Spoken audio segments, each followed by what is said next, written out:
राजकुमारी ने फिर से उस पुरानी किताब का सहारा लिया। किताब के अंतिम पन्ने में लिखा था, श्राप तब पूरी तरह खत्म होगा जब दुष्ट आत्मा के खून से चिह्नित तलवार उसके असली शरीर को नष्ट कर देगी।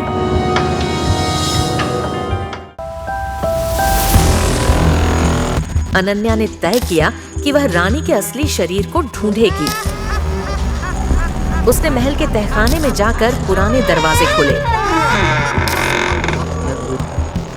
इस बार वहां और भी गहरा अंधेरा था।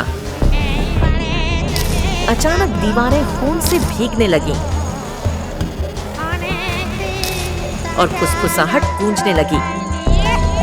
तुम मुझे खत्म नहीं कर सकती।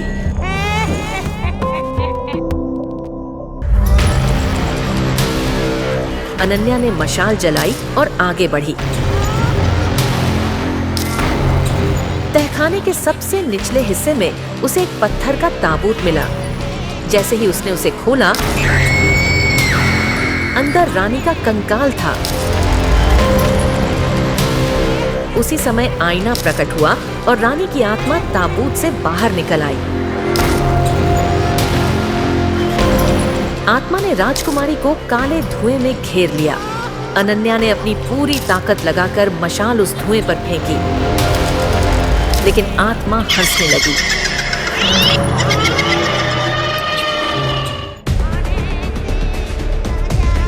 तभी किताब से एक तेज रोशनी निकली और एक तलवार हवा में प्रकट हो गई। तलवार पर खून का निशान था।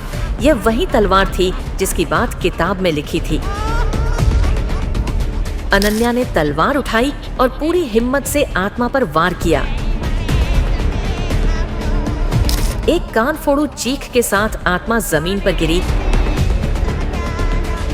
और धुएं में बदलकर गायब हो गई। महल में अचानक शांति छा गई। राजकुमारी बाहर आई, लेकिन उसका चेहरा गंभीर था। उसकी आंखों का लाल रंग धीरे धीरे खत्म हो गया,